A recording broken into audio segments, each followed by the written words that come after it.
자, 이렇게 궂은 날씨에도 불구하고 예배 자리에 나오신 우리 성도님들을 정말 주님의 이름으로 사랑하고 축복합니다. 우리 옆에 계신 분들과 인사했으면 좋겠습니다. 참 잘 오셨습니다. 반갑습니다. 네. 그리고 우리 각자를 좀 너무 대견하시잖아요. 각자 칭찬 한번 해주십시오. 아, 잘했다. 칭찬 한번 해주십시오. 아, 나오길 잘했다. 아, 오늘 은혜 받고 가야지. 네, 이렇게 기대하는 마음으로 칭찬 한번 해주십시오, 여러분. 네. 자, 제가 어렸을 때 저희 아버지가 교회 개척을 하셨습니다. 지금은 거의 대부분 사라졌지만 어르신들 가운데 기억하시는 분도 계실지 모르겠습니다. 서울 강북구 미아동에서 더 들어가면 이제 삼양동이라고 있습니다. 삼양동은 소위 말하는 이제 달동네, 네, 산동네였습니다. 이 산동네 사람들은 대부분이 가난하고 소외된 사람들이었습니다. 자, 절 보면 아주 곱게 자란 것처럼 보이잖아요. 귀공자처럼 보이지만, 이렇게 제가 사실 산동네, 달동네 출신입니다. 네. 그것도 산동네 중에 산동네를 생각하시면 됩니다. 자, 여러분들이 혹시 TV에서 보셨을 그 판잣집들이 질비하게 모여있는 그런 동네였습니다. 지금은 다 철거되고 아파트가 들어섰지만 그 마을에 아버지가 들어가서 이제 교회를 개척하셨습니다. 자, 아버지가 손재주가 있으셔서 이제 오래된 집을 개조해서 교회 예배당을 직접 만드셨습니다. 목재를 사서 벽을 만들고 또 강단을 만들고 또 장판을 깔고 교회 간판도 또 십자가도 손수 다셨습니다. 자, 아버지가 손수 교회 곳곳에 필요한 것을 만드실 때 저는 큰 힘이 되지 못했지만 옆에서 제가 할 수 있는 것, 못을 갖다 드리거나 뭐 줄자를 갖다 드리거나 나무 막대를 자를 때 옆에서 잡아주는 것을 했던 기억이 납니다. 자, 교회 옆에는 이제 단칸방이 하나 있었는데요. 저희 6식구, 이제 아버지, 어머니, 큰 누나, 작은 누나, 그리고 저와 쌍둥이 동생, 이렇게 6식구가 방 하나에 살았습니다. 단칸방이다 보니 어머니와 누나들하고 저와 동생이 누우면 이제 방 안이 꽉 차는 거죠. 자, 아버지는 주로 이제 교회 강단에서 담요 하나 가지고 거기서 주로 기도하시다가 이제 주무시곤 했습니다. 자, 그 당시 동네, 이제 산동네 집들이 그러했듯 잠을 자고 있으면 이제 지붕에서 막 우다닥 소리가 나곤 했습니다. 우다닥. 뭐였을까요? 네. 예, 쥐들이 함께 살았던 것입니다. 믿으실지 모르시겠지만 천장에 있던 구멍으로 때때로 쥐들과 눈도 마주치곤 했습니다. 네. 네. 믿거나 말거나지만. 자, 쥐들도 있고 거미도 참 많았었습니다. 아무래도 산동네이고 집이 견고하게 지어지지 않다 보니까 쥐나 거미뿐 아니라 각종 벌레가 참 많았었습니다. 지금 생각해보면 한창 사춘기 무렵이었던 누나들은 쥐나 벌레들 보면 기겁하곤 했지만 그 당시 저에게 가장 무섭고 두려움을 주었던 것은 쥐가 아니었습니다. 뭐 거미와 벌레들도 아니었습니다. 뭐였을까요? 바로 화장실을 가는 거였습니다. 당시 저희 집에는 화장실이 없었습니다. 그래서 볼일을 보려면 집 밖으로 나가서 이제 온 마을이 공동으로 사용하던 화장실까지 가야 했습니다. 자, 그 화장실은 이제 재래식 화장실이었죠. 네. 보통 온타리오 주립공원 캠핑 같은 데 가면 이제 재래식으로 되어 있는 간이 화장실 있잖아요. 자, 그런데 그 간이 화장실보다 저희 동네 화장실은 훨씬 더 깊었습니다. 네. 실제로 종종 화장실에 사람이 빠지는 사고도 날 정도였으니까요. 낮에는 그래도 괜찮은데 밤에는 어둡기도 하고 구더기와 나방들이 있어서 화장실 가는 것이 큰 용기와 결단이 요구되는 시간이었습니다. 그래서 그래도 큰 용기를 내서 가면 어린 마음에 당시 떠도는 막 무서운 이야기가 자꾸 생각나는 겁니다. 한 번쯤 다 들어보셨을 이야기일 텐데요. 화장실에는 어떤 귀신이 사는데 화장실 밑에서 손이 나와서 빨간 유지를 줄까 파란 유지를 줄까. 자, 그런 온갖 무서운 얘기들이었습니다. 네. 자, 지금 생각하면 별 이야기도 아니지만 어릴 땐 얼마나 그 이야기가 무섭던지 볼일을 보면 혹시 밑에서 손이 불쑥 나오진 않을까. 정말 빨간 유지 줄까 파란 유지 줄까 하면 뭐라고 답해야 할까. 아, 저 하얀 유지 있어요 라고도 해야 되나. 네. 자, 별별 생각으로 무섭고 두려웠던 기억이 납니다. 되게 재밌게 들으시네요. 저 이제 말씀 전해야 됩니다, 여러분. 네. 자, 어린 시절에는 그렇게 두려움의 대상이 저 상상 속의 존재들에 불과했는데 살다 보니 얼마나 많은 두려운 순간들을 많이 마주했는지 모릅니다. 하지만 이것은 저만의 이야기가 아닐 것입니다. 여러분도 분명 인생 가운데 두렵고 무서웠던 순간들이 있으셨을 겁니다. 귀신 이야기 정도는 귀엽게 느껴질 정도로 살다 보면 가슴이 철렁하고 등골이 오싹해지고 또 다리에 힘이 풀리고 눈앞이 깜깜해지는 두려움의 순간들이 찾아오곤 합니다. 제 아무리 용감한 사람이라 할지라도 과연 두려움을 느껴보지 못한 사람이 있겠습니까? 넘어짐과 실패에 대한 두려움, 미래에 대한 두려움, 건강과 질병에 대한 두려움, 또 인간관계 단절에 대한 두려움, 그리고 죽음에 대한 두려움, 많은 두려움들이 우리 앞에 도사리고 있습니다. 지금도 여러분 가운데 어떤 두려운 마음을 가지고 나온 분도 계시라고 생각합니다. 자, 사람에 따라 두려움을 더 느끼고 덜 느끼는 차이는 있을 수 있겠지만 두려움으로부터 온전히 자유로운 사람은 아마 아무도 없을 것입니다. 자, 오늘 본문은 누구라도 그런 상황이라면 두려워할 수밖에 없는 그런 상황에 놓인 사람들의 이야기입니다. 자, 오늘 본문 출애굽기를 보면 이스라엘 백성들은 당시 애굽 바로왕의 노예로서 살았습니다. 자, 노예이다 보니까 자유가 없는 삶이었죠. 아침부터 저녁까지 국고성을 짓는 큰 공사일에 동원되었습니다.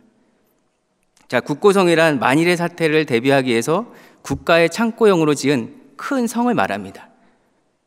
자, 지금도 종종 우리가 뉴스를 보면 일터에서 일하다가 목숨을 잃거나 피해를 입게 되는 안타까운 소식들을 접하기도 하는데요. 고대 사회도 마찬가지였습니다. 국고성을 짓는 일과 같은 큰 공사 중에 사고가 자주 났죠. 사상자도 엄청나게 많았다고 합니다. 실제로 고대 문헌에 따르면 느고왕 당시에 나일강에서 이 홍해까지 이르는 운하를 보건공사하는데 그 기간 동안 무려 12만 명의 사람들이 죽었다고 합니다. 12만 명. 대단한 숫자죠. 여러분이 만약에 그 당시에 이스라엘 백성이었다고 한번 상상해 보십시오. 자, 그때 분위기가 어땠을까요? 다른 민족에게 지배와 탄압을 받으며 노역으로 하루 종일 힘들게 일하고 왔습니다. 자, 하루가 멀다 하고 공사 중에 사람이 죽어가고 다칩니다.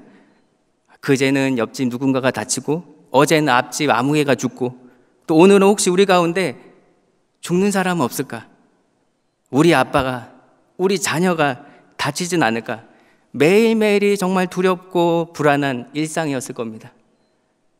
심한 노역도 힘든데 엎친 데 덮친 격이라고 할까요?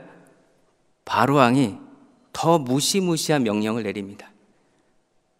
아무리 막 괴롭혀도 그 수가 점점 늘어가는 이스라엘 백성들의 인구를 보면서 바로왕도 두려워진 겁니다. 그래서 이스라엘 백성들의 번성을 어떻게든 막아보려고 애굽의 바로왕은 이스라엘 백성 중 이제 앞으로 아들이 태어나면 죽이라. 죽이라는 명령을 내립니다. 자, 우리가 삶이 힘들어도 자식 보고 버틴다는 말을 하지 않습니까? 그런데 아이를 가져도 마음껏 기뻐할 수가 없는 겁니다. 아이를 가져도 아이를 가진 그 기쁨도 잠시, 오히려 아들이면 어쩌나? 아들이면 죽여야 되는데 이 아이가 혹시 아들이면 죽을 수밖에 없을 텐데 라는 두려움에 자꾸 사로잡혀서 아이 낳기까지 그 기간 매일매일 조마조마하면서 두려움 가운데 살지 않았겠습니까? 자, 그렇다고 왕의 명령을 어기고 아들을 살리자니 왕의 명령을 어겼다가 당하게 될 어려움이 또 두려웠을 겁니다. 자, 그런데 이런 상황에 왕의 명령을 거스른 사람이 이제 오늘 본문에 등장합니다. 자, 그 사람들은 바로 십브라와 부하라는 이름의 산파였습니다. 오늘 본문 15절부터 17절인데요. 같이 한번 읽어볼까요? 15절부터 17절입니다. 시작. 애굽 왕이 히브리 산파 십브라라 하는 사람과 부하라 하는 사람에게 말하여 이르되 너희는 히브리 여인을 위하여 해산을 도울 때에 그 자리를 살펴서 아들이거든 그를 죽이고 딸이거든 살려두라. 그러나 산파들이 하나님을 두려워하여 애굽 왕의 명령을 어기고 남자 아기들을 살린지라. 아기가 태어나서 아들일 경우 죽이라는 왕의 명령임에도 불구하고 시프라와 부하라는 이름의 산파들은 히브리 여인들이 낳은 남자 아기들을 살려주었습니다. 자, 바로의 명령은 당시 아주 절대적이었죠. 그 명령을 거스르면 죽음을 면할 수 없었습니다. 그럼에도 불구하고 히브리 산파들은 바로의 명령을 어기고 남자 아기들을 살려주었습니다. 왜 그랬습니까? 왜 살려주었을까요? 산파들이라고 해서 왜 바로 왕이 두렵지 않았겠습니까? 그런데 어떻게 그런 용기를 내서 남자 아기들을 살리게 되었을까요? 감히 왕을 거역할 수 있는 용기, 그 용기는 대체 어디서 나왔을까요? 방금 함께 읽은 17절을 보면 산파가 애굽 왕의 명령을 어길 수 있었던 이유가 명확하게 나옵니다. 17절 보십시오. 그러나 산파들이 하나님을 두려워하여 애굽 왕의 명령을 어기고. 산파가 왜 애굽 왕의 명령을 어겼다고요? 하나님을 두려워했다는 겁니다. 하나님을 두려워했다. 그렇습니다. 산파가 애굽 왕을 두려워하지 않았던 게 아닙니다. 산파가 애굽 왕의 명령을 당당히 어길 만큼 용감하고 담대한 사람들이어서도 아니었습니다. 산파들도 애굽 왕이 두려웠을 겁니다. 그러나 산파들은 애굽 왕도 두려웠지만 그보다 더 두려워해야 하며 더 경외해야 마땅한 존재, 제 아무리 애굽 왕이 높고 크다 할지라도 더 높고 더 크고 더 두려운 존재를 알았다는 거죠. 산파는 진정으로 두려워해야 될 대상이 누구인지 알았습니다. 누구였습니까? 산파들은 바로 하나님을 두려워했습니다. 그렇습니다. 산파들은 애굽 왕에 대한 두려움을 하나님에 대한 두려움으로 이겨냈습니다. 그리고 더 나아가 하나님에 대한 두려움, 하나님에 대한 경외심을 마음속으로만 품는 데서 끝나는 것이 아니라 하나님에 대한 경외심을 삶으로, 실천으로, 결단으로 드러내었습니다. 여러분, 우리가 정말 진정으로 하나님을 두려워한다면 삶 가운데 구체적으로 행동으로 나타나야 합니다. 산파들은 삶에서 구체적으로 나타났습니다. 산파들이 하나님을 두려워하는 모습이 어떻게 나타났습니까? 바로 애굽 왕 바로의 명을 거역하는 것으로 나타났습니다. 자, 말로만 내가 하나님을 두려워한다, 마음속으로만 하나님, 제가 하나님 정말 두려워하는 거 아시죠? 경외하는 거 아시지요? 라고 한 게 아니었습니다. 산파들은 자신들의 목숨을 걸고 왕의 명령을 어긴 것입니다. 하나님에 대한 두려움이 그들로 하여금 그러한 결단을 내리게 했다는 거죠. 왜 그랬습니까? 왜 죽음을 무릅쓰면서까지 왕의 명령을 어겼습니까? 그것은 바로의 명령이 하나님의 법을 거스르는 것이기 때문이죠. 하나님 경외는 세상의 방법을 따르지 않고 세상의 법을 초월하여 하나님의 권위를 따르는 것으로 나타나야 되는 것입니다. 하나님을 우리가 진정으로 경외한다면 하나님의 법, 하나님의 뜻을 거스리는 세상의 방법을 따를 수가 없게 되는 것이죠. 당시 산파를 제외한 히브리인들은 애굽의 바로왕의 권세에 꼼짝도 못했습니다. 벌벌 떨었습니다. 바로의 권세가 최고라고 믿었기 때문에 일평생 바로왕의 비위를 맞추며 살았을지도 모릅니다. 자, 히브리인들은 스스로가 하나님의 백성이라고 하면서도 하나님 권세를 모르고 살았다는 것입니다. 자, 여러분, 우리가 때로는 히브리인들 같을 때가 있습니다. 입술로는 하나님을 믿는다고 하지만 실제 생활에서는 세상 권세를 더 믿고 살아갑니다. 하나님보다 보이는 힘을 더 의지하고 살아갑니다. 머리로는 하나님보다 더 크신 분은 없다는 것을 안다고 하지만 입술로는 하나님 한 분만 경외한다고 하지만 우리의 삶의 모습은 때로 마치 하나님이 계시지 않은 것처럼 살아가고 있지 않은지 돌아볼 필요가 있습니다. 하나님을 의지한다면서 내 욕심대로, 내 방법대로 어떻게든 더 가지려고, 어떻게든 더 높아지려고 살아가고 계시진 않으십니까? 하나님을 두려워한다고 말은 하지만 나의 이익을 위해서 다른 이들의 손해나 피해, 아픔과 슬픔에는 고개를 돌리고 있진 않으십니까? 하나님만이 온 땅의 창조주요 주권자라고 고백은 하지만 하나님 마음에 합한 자가 되려기보다 사람 눈에 들고 사람 마음에 들려고 노력하는 모습이 우리에게는 있지 않으십니까? 여러분, 하나님을 경외하는 사람은 세상의 가치관을 따르지 않습니다. 세상의 방법대로 살아가지 않습니다. 세상의 소리에 귀를 기울이지 않습니다. 오늘날 세상의 문화들 안에는 우리가 받아들이기 어려운 것들이 참 많습니다. 죄가 당연하다고 생각하는 시대에 우리는 살아가고 있습니다. 사탄은 점점 죄는 평범하게 보이게 하고 의로움은 이상해 보이도록 우리를 속이고 있습니다. 자, 이런 시대에 우리가 정말 중심을 잡고 살지 않으면 그냥 떠내려갈 수밖에 없습니다. 우리가 하나님을 경외하고 두려워하는 자들로서 빛을 잃는다면 우리는 금방 세상에 물들고 말 것입니다.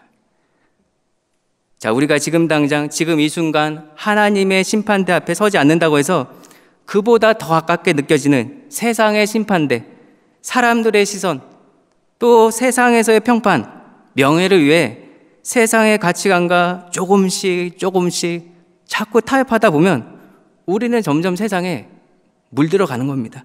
동화됩니다. 그릇된 가치관에 나도 모르게 젖어가는 겁니다. 나도 모르게 그게 맞는가 보다 하고 따라가게 되는 겁니다. 우리가 구약 성경을 보면 다니엘과 세 친구 이야기가 나옵니다. 우리가 잘 아는 이야기죠. 이들은 모두 바벨로니안 나라의 볼모로 잡혀가서 이제 살고 있었습니다. 이것은 마치 이스라엘 백성들이 애굽에서 종노릇하는 것과 동일하죠. 자, 그런데 이 세 친구들이 왕의 명령임에도 불구하고 우상 제물을 먹지 않으므로 하나님에 대한 믿음을 지키고 삶으로 실천합니다. 또한 우상을 숭배하는 왕의 명령을 거역하여 풀무불 속에 던져지기까지 합니다.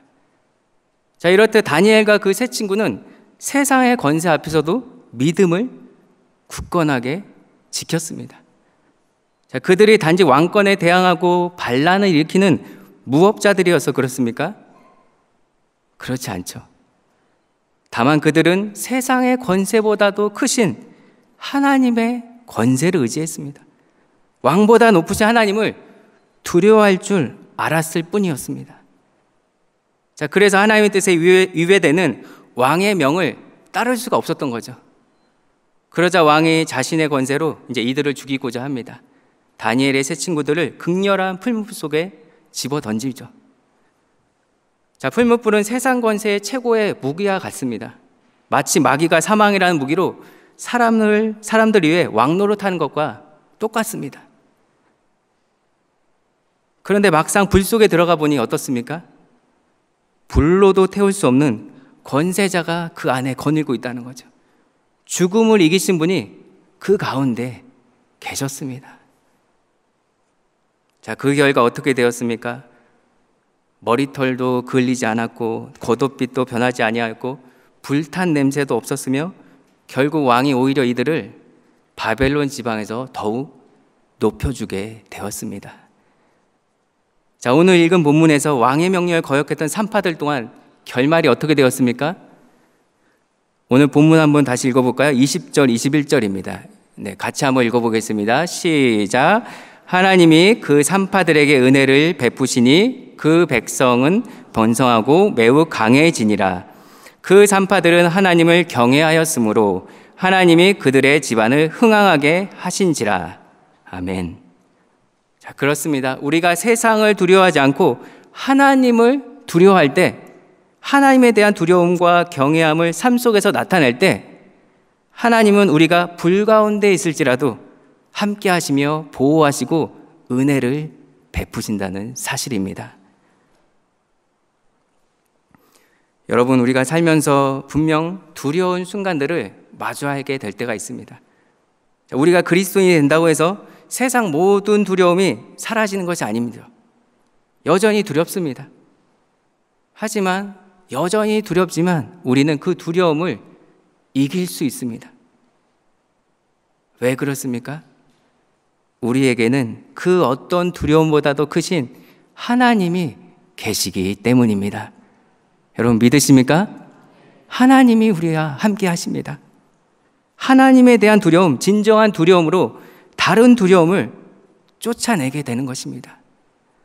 기억하십시오. 우리가 가져야 할 가장 큰 두려움은 하나님을 경외하는 마음입니다. 진정으로 하나님을 두려워하면 다른 두려움은 하나님 앞에 아무것도 아닌 게 됩니다. 하나님을 두려워하고 경외하면 세상이 두렵지 않은 거죠. 이스라엘 백성이 출애굽하여 가나안에 들어갈 때를 한번 생각해 보십시오.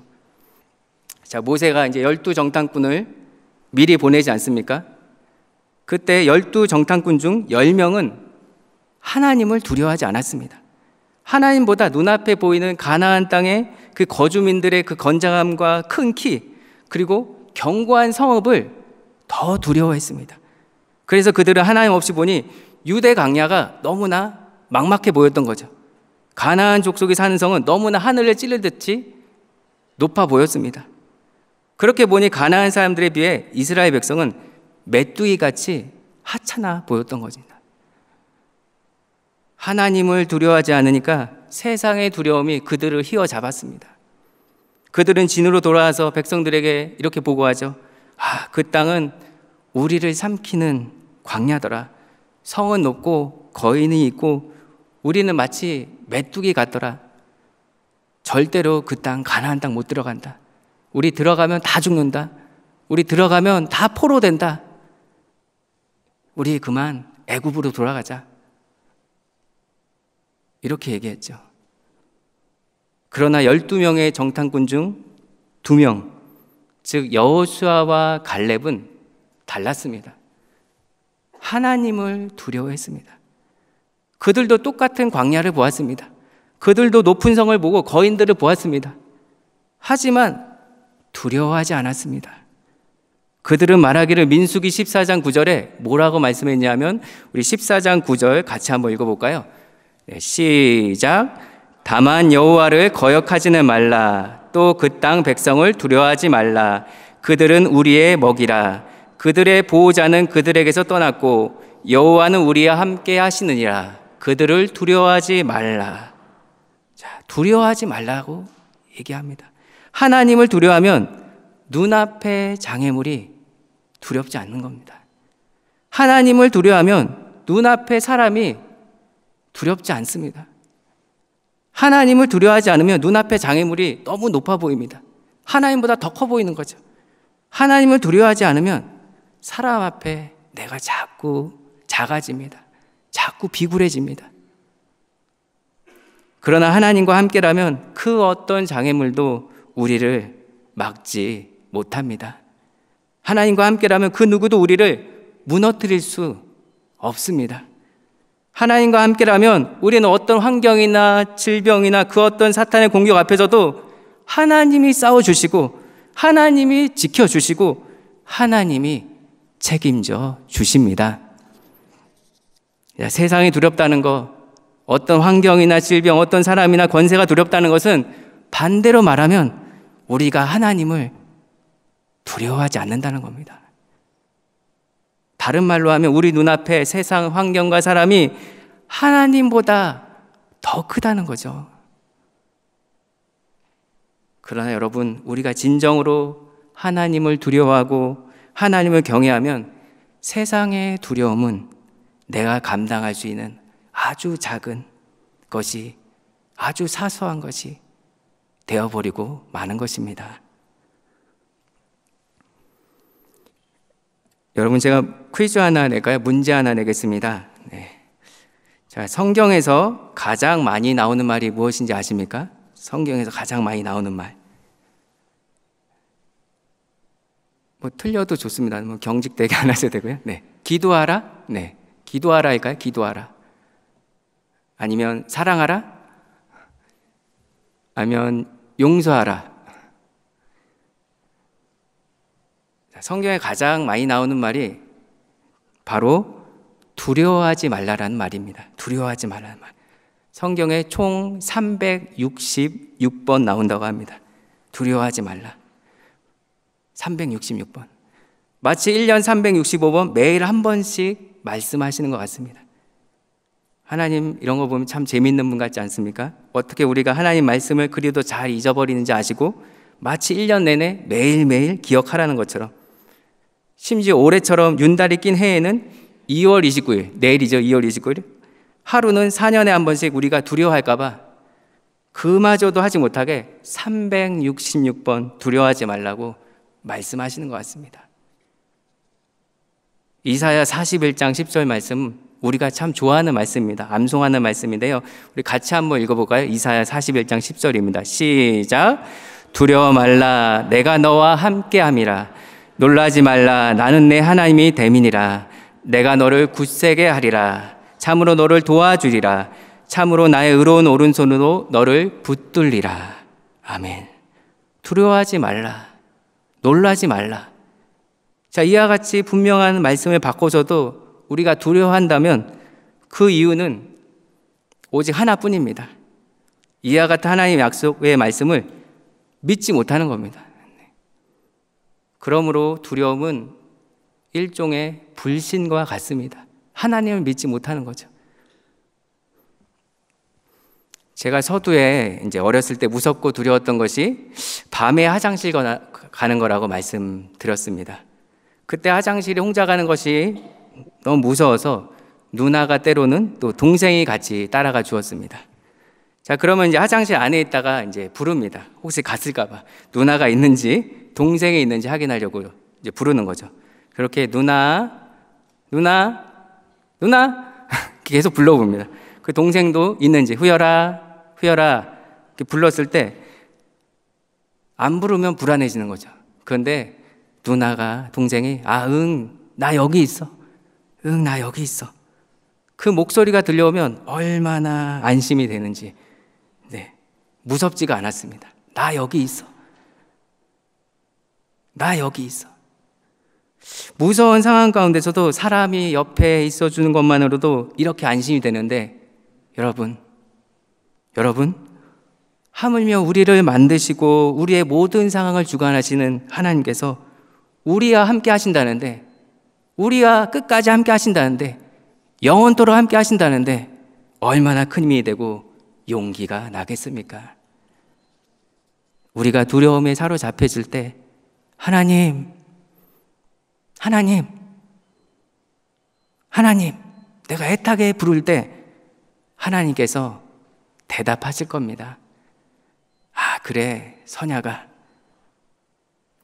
나 여기 있다.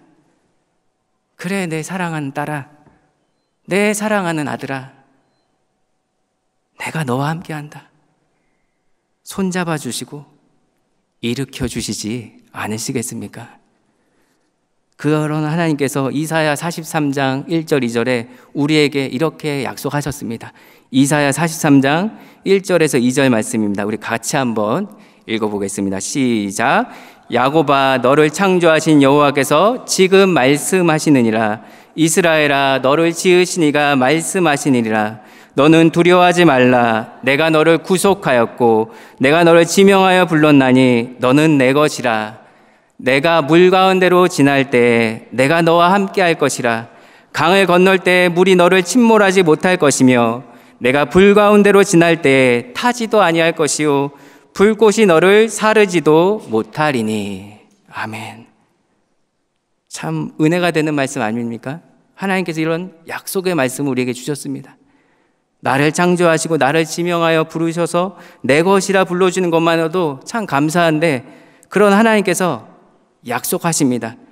우리가 물 가운데 지날 때에도 함께 하시겠다. 강을 건널 때에도 함께 하시겠다. 물이 우리를 침몰치 못하도록 하겠다. 불 가운데 행할 때에도 타지 않고 불꽃이 우리를 사르지 못할 것이라고 약속을 하십니다. 여러분, 이런 어마어마한 분이 우리의 하나님이십니다. 우리의 아버지가 되십니다. 믿으십니까, 여러분? 이런 하나님이 우리 아버지 되시고 우리를 너무나 사랑하셔서 외아들 예수 그리스도를 보내주시고 십자가에 죽기까지 사랑하셨습니다. 그리고 부활하심으로 사망조차도, 죽음조차도 우리는 두려워할 필요가 없다고 알려주셨습니다. 그러니 여러분, 우리 그리스도인들은 오직 하나님만을 두려워하는 이들입니다. 하나님만을 두려워할 때 그 어떤 것도 두려워할 필요가 없는 이들이 되는 것입니다. 하나님만을 의지하고 하나님의 뜻을 구한다면 그 어떤 위기에서도 하나님은 지혜를 주시고 살 길을 열어주시리라 믿습니다. 사랑하는 여러분, 여러분은 지금 무엇 때문에 두려워하고 계십니까? 무엇을 두려워하십니까? 기억하십시오. 오직 두려워해야 될 분은 하나님이십니다. 하나님만 두려워하고 나머지 모든 두려움에서 자유로움을 누리시기 바랍니다. 그리고 또 기억하십시오. 지금 이 사순절 기간 동안 우리가 기억하는 예수님은 우리 죄를 위해서 십자가에 달리셨을 뿐만 아니라 사망 권세를 이기시고 부활하신 분이십니다. 우리가 기다리는 주님은 이 세상 그 무엇보다, 그 누구보다 강하고 위대하신 분이십니다. 그리고 우리는 이토록 어마어마한 하나님의 자녀요, 예수님의 제자입니다.